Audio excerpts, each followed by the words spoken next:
तो अब हम अगर हमारे टॉपिक के ऊपर डिस्कशन करें तो हम लास्ट वीडियो में ये देख चुके हैं कि सिलेक्शन स्टेटमेंट के अंदर हम सिंपल इफ डिस्कस किया है, इफ एल्स डिस्कस हुआ है, इफ एलिफ को यूज किया है, प्लस नेस्टेड इफ को भी हम यूज किया है। और उस हिसाब से हम बोले ये कहाँ पे किसको यूज करना है, ये अगर जानना है इसके ऊपर हमें बहुत सारे प्रोग्राम्स को सॉल्व करना है।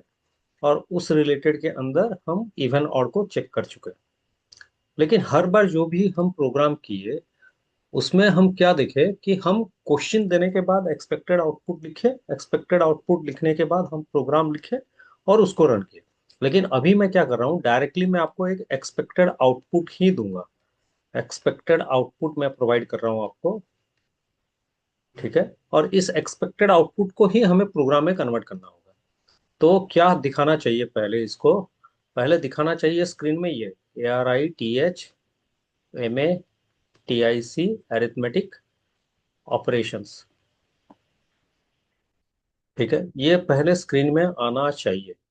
उसके बाद अगर हम जाएं तो उसके नीचे एक अंडरलाइन आना चाहिए। ठीक है। तो ये पहले स्क्रीन में दिखना चाहिए। तो उसके बाद वहां पे दिखाएगा क्या, वन एडिशन। ठीक है। Two subtraction. Three multiplication. ठीक है। फिर फोर डिवीजन। फाइव आपको दिखाना चाहिए मॉडुलस, जो यहाँ पर भी रिमाइंडर दिखाएगा। इतना दिखाने के बाद इसको एक मैसेज देना चाहिए, एंटर योर चॉइस। ठीक है। यहाँ पे एंटर योर चॉइस देना चाहिए। इनमें से एक दो तीन चार पाँच जो भी है उनमें से एक आपको चॉइस सिलेक्ट करना है। तो मैं सिलेक्ट कर रहा हूँ तीन। तो यहाँ तीन सिलेक्ट करने के बाद ये आपको क्वेश्चन करेगा, एंटर फर्स्ट नंबर। तो आपको यहाँ पे एक नंबर प्रोवाइड करना है। फॉर एग्जाम्पल मैं सेवन दे रहा हूँ। तो नेक्स्ट ये आपसे पूछना चाहिए, एंटर सेकेंड नंबर। तो ये दिखाना चाहिए क्या, सिक्स फॉर एग्जाम्पल। एंटर देंगे तो दिखाएगा रिजल्ट इज 42। क्यों रिजल्ट इज 42 दिखाएगा, रीजन ये है कि तीन नंबर चॉइस पे हमारा क्या है, मल्टीप्लीकेशन है। तो सेवन और सिक्स का मल्टीप्लीकेशन कितना होगा, 42 होगा। तो इस हिसाब से हमें इस अवेलेबल ऑप्शन से हमें एक ऑप्शन सिलेक्ट करना है। और जो ऑप्शन हम सिलेक्ट करेंगे उसके हिसाब से आंसर दिखाएगा। तो इसीलिए इसको बोला जाता है मेन्यू बेस्ड प्रोग्राम। ठीक है। क्योंकि आपको एक ऑप्शन वहां से सिलेक्ट करना है। मेन्यू कार्ड आपको मिलता है, रेस्टोरेंट जाता है तो एक मेन्यू कार्ड मिलता है। उस मेन्यू कार्ड से आप अपना आइटम सिलेक्ट करते हैं और उसी हिसाब से वो आपको खाना ऑर्डर होता है। तो वही रीजन है, इसको हम मेन्यू बेस्ड प्रोग्राम बोलते हैं। तो अभी आपको एक्सपेक्टेड आउटपुट मिला। तो आप ट्राई कीजिए इस प्रोग्राम को लिखने के लिए। और चॉइस आपका है, डायरेक्टली कॉपी में करके मशीन में जा सकते हैं, या अगर आपको लगता है कि आप मशीन में डायरेक्ट काम कर सकते हैं तो कीजिए, कोई मना नहीं। लेकिन मेरा सजेशन हमेशा रहता है, एज ए बिगिनर आप कॉपी में ट्राई करना चाहिए, क्योंकि कॉपी में आपके पास रहेगा। और उसके बाद सिस्टम में ट्राई करना चाहिए, क्योंकि कॉपी में आप जितनी बार गलती करेंगे वो गलती आपको कॉपी में फिक्स होकर रहता है और आपको मालूम चलता है ये गलतियां आप कर चुके हैं। ठीक है। तो अभी मैं अपना पॉइंट ऑफ व्यू बताता हूँ। मैं क्या करूंगा, यहाँ पे जो प्रोग्राम है मैं इसको प्रोग्राम को लिखूंगा और आपको लगेगा कि ये प्रोग्राम सही काम करेगा। और एग्जैक्टली ये सही भी काम करेगा। लेकिन ये प्रोग्राम में आपको इस तरह का कुछ केसेस सोचना होगा जहां पर कि आप अगर वहां पे वैल्यूज देंगे वो काम नहीं करेगा। तो वैसा सिचुएशन आएगा क्या, मैं आगे आने वाले प्रोग्राम जब इसका सॉल्व करने के लिए ट्राई करेंगे वहां पे मैं बताऊंगा। तो आप कुछ भी ट्राई करके देख सकते हैं। अगर वो वैल्यू नहीं दिया तो आपका आंसर कुछ देना चाहिए कि नहीं देना चाहिए वो आपको सोचना है। तो इसके लिए हम इसको बोलते हैं एज केसेस। ठीक है। मैं फॉर एग्जांपल आपको एक एग्जांपल देता हूँ। सपोज आप एटीएम मशीन के पास गए पैसा विड्रॉ करने के लिए। विड्रॉ करने के लिए आप गए तो विड्रॉ करते टाइम आपके पास एक ऑप्शन है कि आप जो अमाउंट बोला है उस अमाउंट को आप प्रोवाइड कर सकते हैं। फॉर एग्जाम्पल आपको 1,000 रुपया निकालना है, तो आप अगर 1,000 के बदले आप 10 रुपया विड्रॉ करने के लिए ट्राई करेंगे, तो ये डिस्प्ले करेगा कि नहीं करेगा, एक क्वेश्चन है। अगर नहीं, तो सपोज मैं एटीएम का पिन अगर गलत दे दूं, तब ये क्या करेगा? अगर आपके ट्रे में, जहां पर ट्रे का मतलब है जहां पर आपका पैसा रहता है, अगर वहां पैसा नहीं है, तो ये क्या आंसर देता है? तो आप जो भी ऑप्शन वहां पे नहीं होगा, सही सही दे रहे हैं, तो आपको आंसर का दिखाएगा। चांसेस है कि हम गलत भी कर सकते हैं।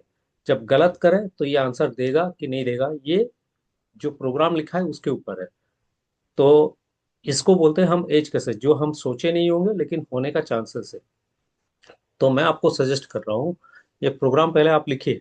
आपके हिसाब से अगर आंसर आ गया, बहुत बढ़िया। उसके बाद सोचिए कि अगर मैं इसमें कुछ चेंजेस करूं तो क्या आंसर दिखाएगा। अगर कुछ आंसर नहीं दिखाया, तो आप सोच के उस आंसर को अपने हिसाब से ऐड कीजिए। तो हम आगे आने वाले वीडियोस में इस एज केसेस के बारे में भी डिस्कस करेंगे। जो एज केसेस या जो आपके माइंड में आएगा कि ये देने पर क्या होना चाहिए, अगर आप सोच पाते हैं, तो उसको कमेंट में मेंशन कीजिए। तो फिलहाल मैं आप प्रोग्राम को डायरेक्टली ऑनलाइन एडिटर पे ही लिखूंगा, ताकि हम इजीली उसको देख पाए क्या हमारा रिक्वायरमेंट है। और मैं यहाँ पे कर रहा हूँ ऑनलाइन पाइथन कंपाइलर। तो मैं इसको लेफ्ट साइड में डाल दे रहा हूँ, ताकि हमारा प्रोग्राम राइट साइड में आ जाए, जो हम एक्सपेक्टेड आउटपुट लिखे हैं। और इस एक्सपेक्टेड आउटपुट को देख के ही हमें प्रोग्राम लिखना होगा, ठीक है।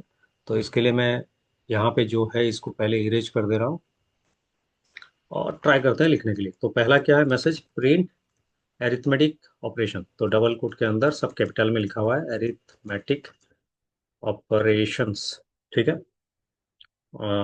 एंड में आता है, सॉरी, लास्ट में आता है, एंटर मारते हैं तो नीचे अंडरलाइन दिया हुआ है, तो आपको प्रिंट है, प्रिंट डबल कोट के अंदर अंडरलाइन देना है। Next, print one double quote के अंदर वन एडिशन। नेक्स्ट है प्रिंट डबल कोट के अंदर two subtraction. Next, print double quote के अंदर तीन multiplication. Fourth, print double quote के अंदर four division. Fifth, print modulus. तो इतना तो आपका आंसर मिल गया। नेक्स्ट क्या चाहिए? नेक्स्ट एक मैसेज आना चाहिए, एंटर योर चॉइस। तो यहाँ पे लिखता है प्रिंट एंटर योर चॉइस करके हम इनपुट में आंसर ले सकते हैं, बट वो तरीका अच्छा नहीं है। तो इसके लिए हम क्या करते हैं, यहाँ पे वैल्यू और मैसेज दोनों आना चाहिए। तो इसके लिए हम करते हैं चॉइस सी एच, ठीक है, चॉइस इक्वल्स टू, क्योंकि इनपुट करेंगे तो ये एक स्ट्रिंग वैल्यू देगा। इसके लिए इनपुट एंटर योर चॉइस, इन दोनों में से कोई चॉइस निकलना, पांचों में से कोई एक चॉइस निकलना चाहिए। फिर हम क्या करते हैं, दो नंबर एक्सेप्ट करते हैं, a equal to int input enter first number, ठीक है। B equal to int input double quote में एंटर सेकेंड नंबर। तब आप यहाँ पे डिसाइड कीजिए कि आप जो चॉइस डाल रहे हो वो 1 से 5 के अंदर कुछ भी हो सकता है। तो अगर 1 से 5 के अंदर कुछ हो सकता है, हम हर केसेस के लिए हमें प्रोग्राम लिखना होगा, मतलब कंडीशन डालना होगा। If C H double equal to one, अगर चॉइस वन हुआ, तो आर इक्वल टू हमें क्या करना है, ए प्लस बी, ठीक है। और यहाँ पे डिस्प्ले करना है प्रिंट रिजल्ट इज, कॉमा देके आर, ठीक है। अगर चॉइस नहीं हुआ तो क्या करना है, elif C H double equal to two, अगर हुआ तो क्या करें, वही सेम आर लेते हैं, क्योंकि इनमें से एक ही ऑप्शन काम करेगा, दोनों ऑप्शन तो काम करेंगे ही नहीं। एक से ज्यादा तो ऑप्शन काम करेगा ही नहीं कभी। एक साथ एक ही ऑप्शन काम करेगा, इसके लिए सेम वेरिएबल लेने पर भी हमें कोई इफेक्ट नहीं आएगा। Result is are. नेक्स्ट क्या है, elif C H is equal to 3, तो R equal to A into B, तो प्रिंट रिजल्ट इज, तो यहाँ पे आर, तो elif choice is equal to 4, तो R is equal to A by B, print result is R. तो चारों choice काम नहीं किया तो क्या करेंगे, एल्स देके देखते हैं। Else R equal to A mod B, ठीक है, और यहाँ पे लिखते हैं प्रिंट रिजल्ट इज, कमा देके आर, ठीक है। तो ये तो प्रोग्राम हो गया हमारा। तो अब इसको मैं थोड़ा बड़ा कर देता हूँ और यहाँ पे डायरेक्ट ऑनलाइन पे रन करके दिखाता हूँ। रन, तो हम जो सोच रहे हैं वो आ रहा है कि नहीं, बिल्कुल आ रहा है। अरिथमेटिक ऑपरेशन हमारे पास आ चुका है। एंटर योर चॉइस में हमें क्या देना है, पहले देते हैं 3, फिर एंटर करते हैं, एंटर फर्स्ट नंबर 7, एंटर 6, तो कितना दिखा है, रिजल्ट इज 42। तो ऑब्वियसली ये सही से काम कर रहा है, हम जो एक्सपेक्ट कर रहे हैं। तो अभी आपका काम ये है कि आप इसको रन कीजिए, सभी ऑप्शंस के लिए टेस्ट कीजिए। जैसे कि मैं 1 के लिए टेस्ट कर रहा हूँ, एंटर योर चॉइस 1, तो वही 7 देते हैं, वही 6 देते हैं सेकंड नंबर, तो ये 13 दिखा, बिल्कुल काम कर रहा है। फिर रन किया, एंटर योर चॉइस 2, एंटर करते हैं, एंटर फर्स्ट नंबर 7 डालते हैं, सेकंड नंबर 6 डालते हैं, एंटर करते हैं, तो रिजल्ट इज 1 दिखाया। तो ऑलरेडी ये दिखा चुका है आपको। तो अभी रन में क्या डालते हैं, 4, क्योंकि मैं 3 का टेस्ट कर चुका हूँ। यहाँ पे डालते हैं 7, ठीक है, और यहाँ पे डालते हैं 6, तो अभी कितना आना चाहिए, 7/6, तो ये दिखाएगा आपको कुछ बड़ा आंसर। तो ऑलरेडी हम पढ़ चुके हैं कि 2 डिजिट को कैसे दिखाएं। तो ये आपके माइंड में आना चाहिए था कि बाय में ये बड़ा नंबर दिखा सकता है, तो हम इसको कैसे छोटा करें। ये एक बोलते हैं एज केस, ठीक है। तो मैं फिर रन कर रहा हूँ, यहाँ पे 5 डाल रहा हूँ, और यहाँ पे डाल रहा हूँ 7, यहाँ पे डाल रहा हूँ 6, फिर एंटर किया, तो आपको ये रिमाइंडर कितना दिखाया, 1। तो अभी ये चॉइसेस आपका है, ये वैल्यूज आपके हैं, क्या वैल्यू डालना है, कैसे काम करना है, ये सब आपको डिसाइड करके करना है।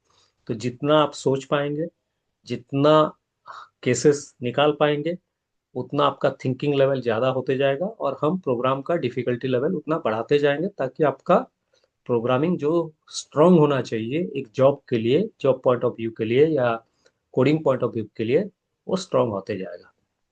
तो मेरा सजेशन है, जितना हो सके अपने आप ट्राई कीजिए, खुद से पूछिए क्या क्या हो सकता है, लेकिन पहले अपने आप मेहनत कीजिए। अगर नहीं हुआ, फिर चैट जीपीटी से बोलिए कि मैं इस प्रोग्राम में क्या क्या एज केस निकाल सकता हूँ, वो बताएगा। लेकिन मेरा सजेशन ये है कि पहले से मत जाइए वहाँ पे, क्योंकि ये आपके थिंकिंग को बंद कर देता है, ठीक है। तो नेक्स्ट प्रोग्राम में एज केसेस के साथ सॉल्व करेंगे, तब तब के लिए बंद कर रहा हूँ।